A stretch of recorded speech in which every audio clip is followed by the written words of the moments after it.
Hi, everyone, and welcome. My name is Yvonne Lozano. I am the program chair and professor of the Applied Behavioral Science and Gerontology programs. Deb, did you need to start out with something? I most certainly can jump real quick in and give you an introduction, and you can take the floor after that. Okay. So anyway, hi and welcome to everyone. This is Deb Swanson. I'm going to be your host for the next 30 minutes. We're going to be hearing a presentation by Dr. Yvonne Lozano called The Art of Burnout and Low Productivity, Finding Solutions Within Ourselves to Better Support Others. So take the floor, Yvonne. Thank you. Kind of jumped ahead of there. Sorry about that, Deb. Thank everyone for being here. Always really excited to talk about one of my topics that I enjoy so much. And one of the reasons is my background. I'm a gerontologist and also have been in the mental health field for many years, but it's the gerontology field that has kind of taken me in this direction in regards to dealing with burnout because of my research and my work, both professionally, personally, academically, with caregivers. Caregivers who take care of their older parents or older adults or anyone who is ill and takes care of them at home. So for many years, at least over 10 to 12 years, I've been working with caregivers, doing a lot of conferences, presenting with them at symposiums, facilitating support groups. When I got into academia, I decided to start working and doing some research with employees at university settings who were actively caring for an older parent or older spouse, and looking to see what some of that impact was on their work. In doing so, I started to find out that it wasn't just caregivers that were experiencing some form of burnout or stress, obviously, but it was also many people who work in any kind of in the field, but particularly I started to see from a lot of the faculty and staff who work in university settings that their own experiences with burnout and stress were very highly related to being kind of a caregiver, I guess, if you will, kind of a what we call in the field of aging a secondary or tertiary caregiver.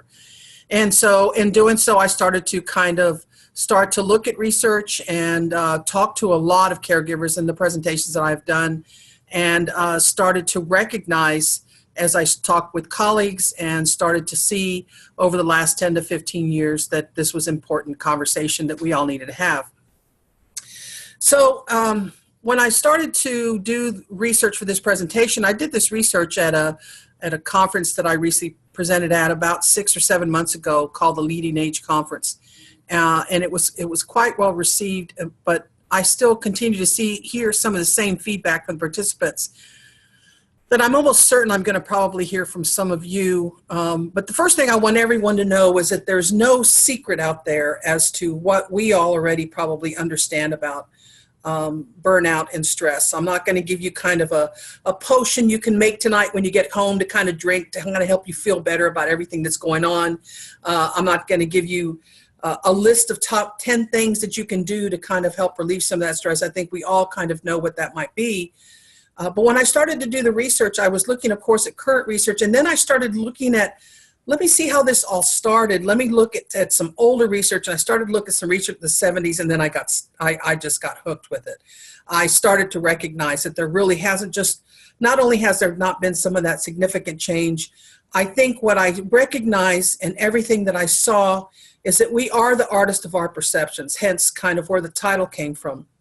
Our perceptions of the experiences that we're having, the experiences we're having in our personal life, obviously our work life. And in our work life, it's those perceptions that begin to control the way in which we react or act or don't act with some of the negative experiences that we might be having. So one of the first description of the definition or who coining the term burnout was done by Freudenberger. And he did research that was connected to human service workers. And one of the things that one of his colleagues, Charnace, found was that burnout symptoms were as early as the first year of employment. This is probably no surprise to anybody. There's so much connection with burnout that I think it's important that we not only learn to recognize it within ourselves, but also learn the responsibility we have to try to do something about that. We know that it can bring feelings of anxiety and depression, absenteeism, and burnout. In the research that I did at one of the universities regarding caregiver burnout and with these employees, it was their perception that if they were to ask for time off to care for some of these issues that they were experiencing at their homes, if they asked for time off or if they were absent, that they would be viewed as being non-productive or not able to do their work, or that they were not managing their work-life schedule very well.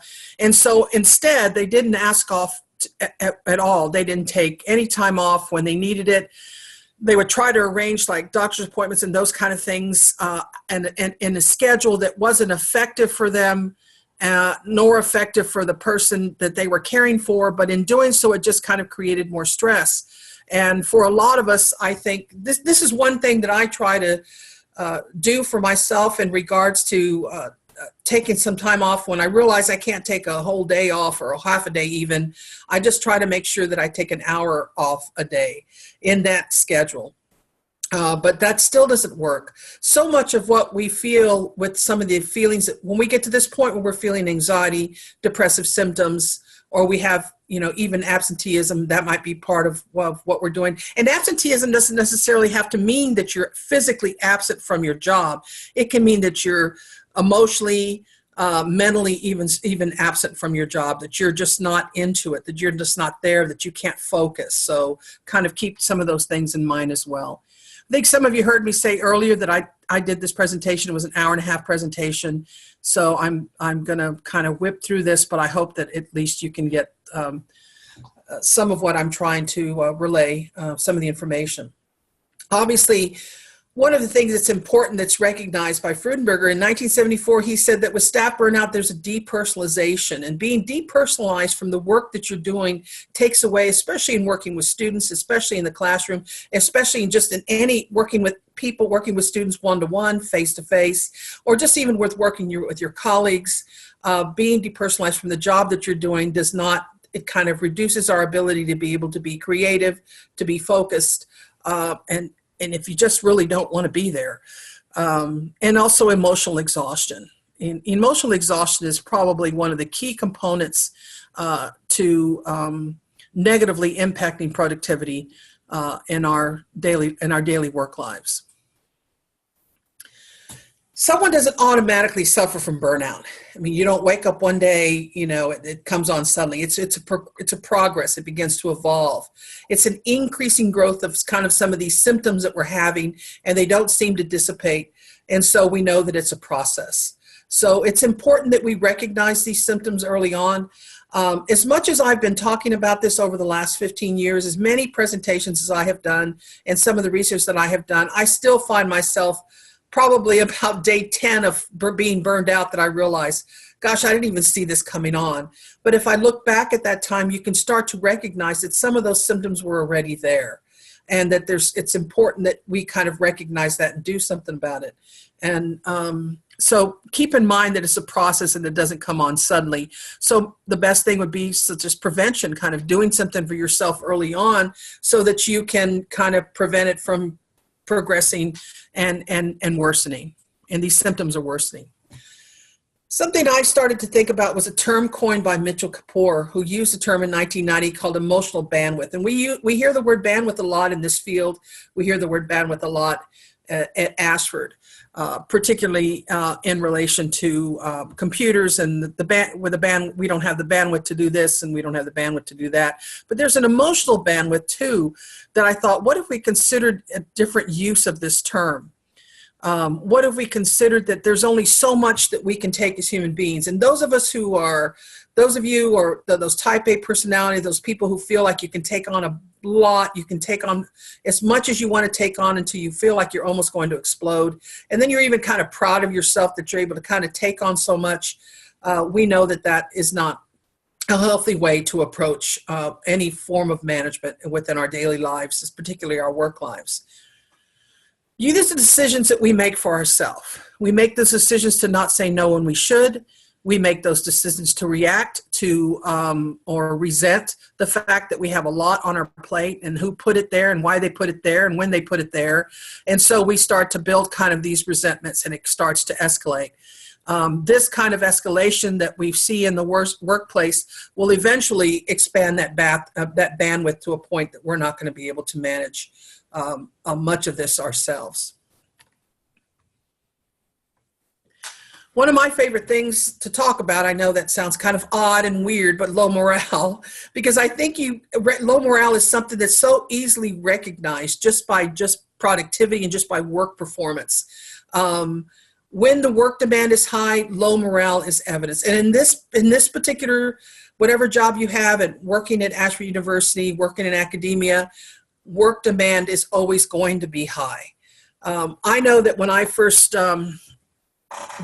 started teaching in academia, I remember I worked with a student who told me that he was having a hard time because he said, when I was in high school, I really didn't have to do anything.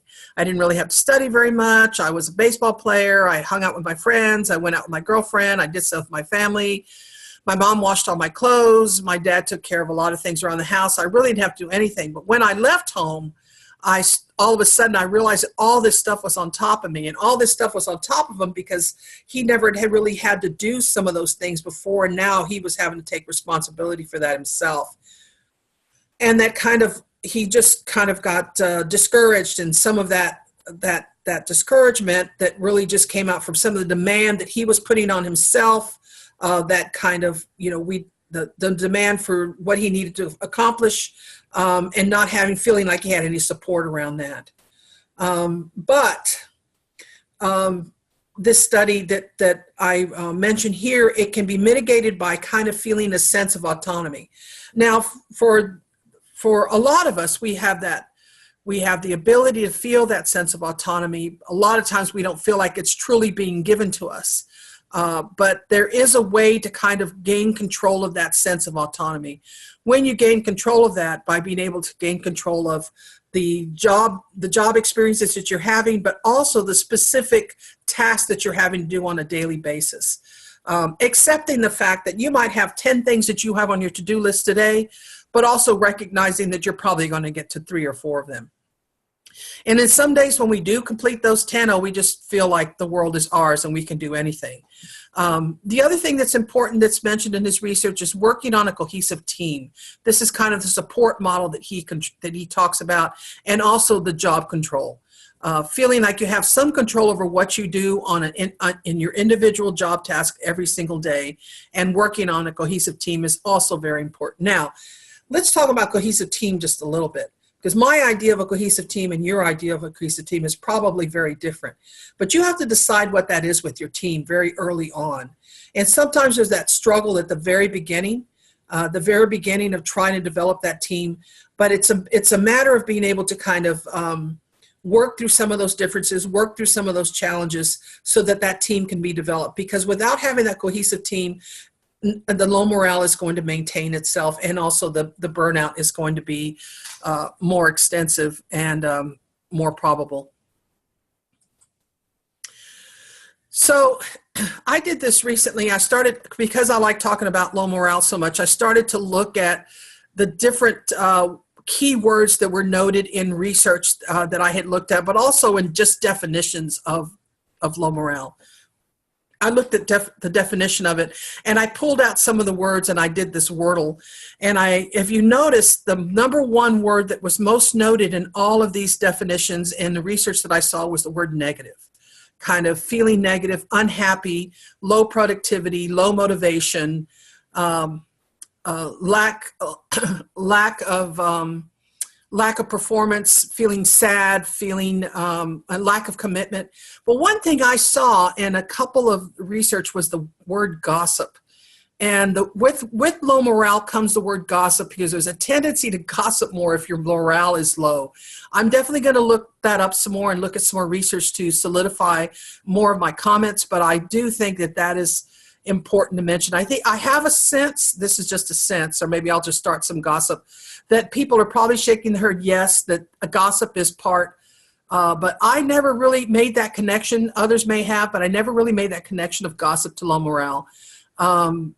Although now that I mean, when I read it and I thought about it, I thought, oh my gosh, that makes so much sense. So anyway, I just wanted to share that. Plus, I thought that was a pretty picture. So I looked more at low morale, and I started to kind of also, I picked, you know, are you coping? Which a lot of morale, a lot of our low morale and trying to build ourselves up has to do with being resilient.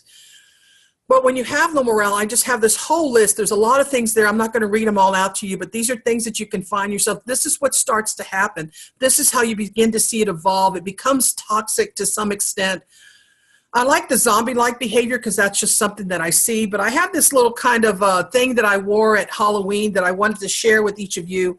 When you see someone with low morale, including myself, I'll put myself in this picture too, because I've been like this before, but this is kind of what you see. See his, you kind of see his, that face, that affect of being just really disillusioned. Fault finding, chronic long faces, social reluctance, opposition to authority, complaints of conflicting demands.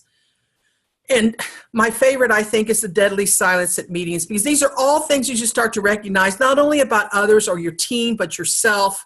And even in family, too. I started thinking about family members that I see so much of this behavior within themselves as well.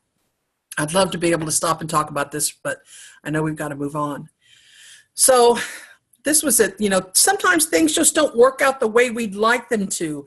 And I say this all the time in my presentations. I say, if we could get every single person in our lives that we feel that we love and that we're close to, you know, children, spouses, family members, best friends, if we could get them to run their lives the way that we want them to run their lives and do the things that we want them to do in their lives that we know are the best for them or the most important for them, our lives would be so much easier. We may not be having these conversations. But the fact and the truth is that that's not the case. The fact and the truth is that what we planned and what our life really is like are two very different things. And that's where resiliency comes in and acceptance comes in, and or trying to take charge of that blank slate and direct it in the way in which you would like to see it happen, but also accepting the fact when it doesn't. Sometimes it is what it is. Our expectations are numerous, excellence in teaching. And you know what? I started writing these down and I thought, oh my gosh, this is like probably about 50 slides. And I'm sure some of you can name about, 100 more things. But these are some of the ones that just came to my mind immediately. Course expectation, meetings, scholarship service, maintaining a neutral tone. I'm not really quite sure why I put that there. But that neutral tone, I don't know if it has to do with diplomacy or what it has to do with, but it really does help me in particular to kind of maintain a certain level of balance within my own mental and emotional worlds, if you will. The toll. It requires emotional labor to do some of these things. It requires emotional labor to kind of not allow yourself to fall in that pattern of burnout and reacting to some of those stressors. We have a responsibility, bottom line, to take care of our own emotions. We have a responsibility, just like we hear all the time about the responsibility that we have to take care of our lives physically and mentally and spiritually and emotionally. We do the same thing. We have a responsibility to do that. If we're waiting for someone else to change something so that we can take responsibility for our emotions, we'll never take that step in taking care of our own responsibility for our emotions. But I feel one way, but I have to act another. Well, that's just the reality of life. I think it's also important to develop some sense of trust and loyalty and respect, if you can, for someone in your team, that you can just talk to them about the way, what it is that you're feeling and feel safe in being able to do so. And if you can't do it at work, because that is not always possible, then finding someone within your own personal lives, hopefully, that you can share that with. That's a big to-do there, I have to say. Emotional dissonance with burnout, people are cynical. They have reduced personal accomplishments. They have, and then that back to that state again of emotional exhaustion. You have to make that decision, what it is you can and what it is you can't do, and let someone know what that is. Now, there's a difference between what you can and can't do and what you won't do, or what you don't want to do. I mean, every day we live our lives and doing things that we don't want to do, but we have to do them anyway, in order to be able to maintain a certain level of just being responsible in our lives. For that part of that, what we don't want to do involves responsibility. And I know that when I do some of these, have these conversations with colleagues or friends, or I do some of the symposiums and workshops that I do, I tell people, I wish that I could have this discussion, we could have this talk, and it wasn't going to be, we weren't going to have to take responsibility for very much. I wish there was something we could do to where we could just kind of a magic wand where everything would fall in place like it's supposed to, but it doesn't. There's something called the cybernetic theory of stress, and Edwards talks about this in the Academy of Management Review. Talks about, again, it goes back to perception. I keep bringing that up because I don't want that to be a word that you forget in this conversation that we're, this talk that I'm doing. But it's mediated by cognitive appraisal. Now, cognitive appraisal, if you're waiting for others to provide you with that appraisal, or you're not always going to get it, and it may not always be what you want to hear, but that cognitive appraisal of what's happening, the appraisal of the work that you're doing, you can do that for yourself as well. It's always going to be important to get it from outside sources. I think anyone who's a manager in a leadership position needs to keep that in mind. But it's not necessarily something we get externally, but it's one's own subjective reality. And I think that's really one of the most important statements that he makes in this article, that it is a subjective reality. And also evaluation of new behavior. What can I do differently? How can I do so that I can experience this differently? What can I do? Not what do others need to do, but what can I do? What needs to happen here? I think that's also important. It goes back to kind of that self-responsibility again.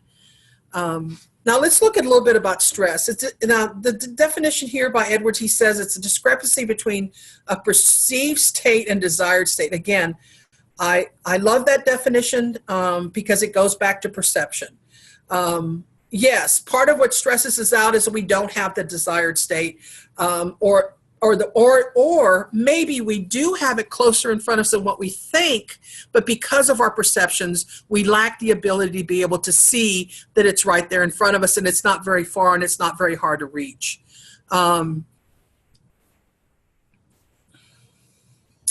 Again, feeling anxiety from stress, feeling tired and run down, difficulty sleeping, overreacting, new or worsening health issues. These are all things that we can probably raise our hand and we can all probably say, I have felt some of these, or I'm feeling some of these right now, whatever the situation might be. I know how I react to stress physically. I know how I react to stress emotionally. I've not changed it. It's not anything new. It's not a big surprise to me, but I still do it, and I still do the things that kind of lead me to that. So it's a challenge. I don't know if y'all can see that. Can you see the bottom? I don't know if you can see the bottom of that, but it says, in response to your request for better communication, I'm going to increase my lengthy explanation by 50%. Well, I mean, again, it would make it, again, I think sometimes other people are not going to change the way in which they are so that your life can be easier sometimes. It would be great, especially those of us in leadership and management roles, that we consider that. What can I do in my position as a manager to kind of help them balance their work-life balance, or help them balance some of the experiences that they're having? You can look at changing deadlines. You can look at, also consider the fact that people's stressors sometimes are just their own caregiver issues, and some of people are caregivers. I found this out when I did that research at the university. I was hoping to get at least 100 replies when I sent out the email to start the research, and I got over 700. We were all shocked by it. We had no idea that there were that many people who were in caregiving positions in some role, but also the number of people that were stressed for a lot of variety of reasons that have to do with caregiving at all. Team communication problems can be stressful. It can create sadness and anxiety. It can even build to, verbal attacks and even a significant amount of complaining. So I think it's important to recognize that. But it's also important to recognize the person who has really is chronic complainer, who's constantly complaining, and sometimes that person can be a stressor themselves, and sometimes that person's a manager in a leadership role, and sometimes that person is the employee, and there's a way to kind of get to that person to say, what can I do to kind of help the situation? What I recognize about some people is there's really nothing you can do. This is a decision that they've made for themselves, and those people are also a variable in this situation. I started thinking about this just a few weeks ago when we went to our leadership retreat for College of Health. And I mentioned it in the meeting, dispelling myth and reassessing our loyalties. Obviously our loyalty to ourselves, our loyalty to some extent to others around us. And I asked the question to myself, can I be loyal to someone who maybe I don't have that much respect for? Can I be loyal to someone who we have a significant amount of differences between us? Can I be loyal? I know that I can be loyal in the classroom to my students. I have a certain responsibility for them, a big responsibility, and I want to maintain that certain level of loyalty. And the answer that I finally came up with later is yes, I can.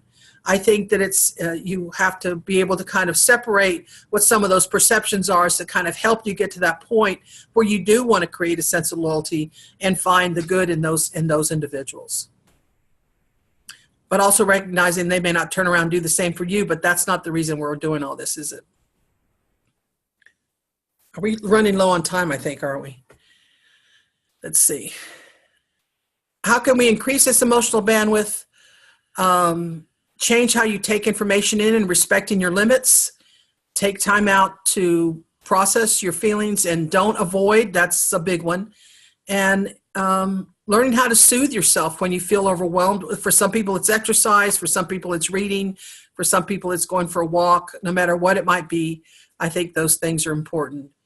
It's much easier to be available to yourselves and others when you feel in control of your own emotional experiences. This helps you not only with people you work with on a daily basis, face to face, but if you're an instructor in the classroom as well. Acknowledgement is only the one step. I mean, once you make that acknowledgement that you have stressors and that you are experiencing some sense of burnout or low morale, these are some of the things that you can look at. You see yourself cutting back on leisure activities or feeling this whole strong sense of resentment, neglecting responsibilities. And I can't go over this, unfortunately, but I want to take some questions. But Maslow's hierarchy of needs, as most of you, probably everyone in here are aware of, that you see on the left. But there are some tips and practices identified by Grandy that he helps leaders and kind of look at that, how to kind of meet those needs from a management perspective. Comfortable work environment, reasonable certainty of support and benefits, etc. So I can send those to anyone who might be interested in looking at those a little bit closer. Let me get through this. Ask yourself, is your glass half full? Is your glass half empty? Or can you just take the time to refill your own glass? And this is, I like humor. It helps me kind of get through some of these burnout moments. This is what I sent out to my family in a text the other day for Christmas presents, holiday presents. They weren't that excited. Okay, thank you. See, I'll take questions.